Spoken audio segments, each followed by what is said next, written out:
শক্তিশালী দুটি RD-33 ইঞ্জিনের সর্বোচ্চ শক্তি ব্যবহার করে এবং বিমানের গতি নিয়ন্ত্রণ করে সর্বোচ্চ টার্ন পারফরমেন্স প্রদর্শন করছে MiG-29 বিমানের চেকপোস্ট পাইলট।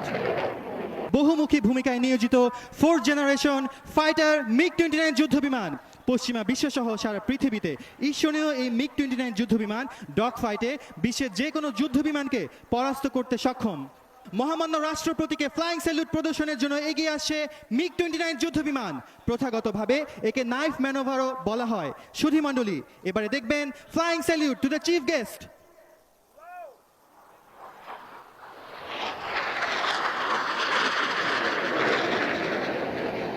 মহামান্য রাষ্ট্রপতিকে এইমাত্র MiG-29 যুদ্ধবিমানটি ফ্লাইং স্যালুট করলো।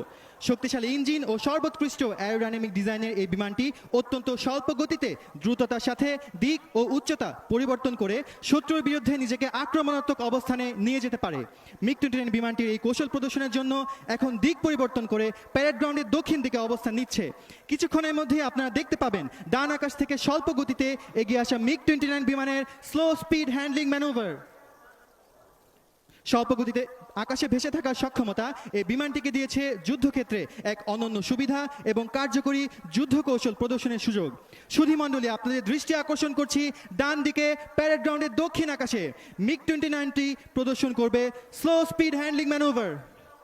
শক্তিশালী দুটি RD-33 ইঞ্জিনের সর্বোচ্চ শক্তি ব্যবহার করে এবং বিমানের গতি নিয়ন্ত্রণ করে সর্বোচ্চ টার্ন পারফরমেন্স প্রদর্শন করছে MiG-29 বিমানের চেকপোস্ট পাইলট। সুধীমণ্ডলী, আপনারা দেখতে পাচ্ছেন আফটার বার্নার টার্ন প্রদর্শনের পর MiG-29 বিমানটি অবস্থান নিচ্ছে প্যারেড গ্রাউন্ডের দক্ষিণ প্রান্তে ইনভার্টেড ফ্লাইং প্রদর্শনের জন্য।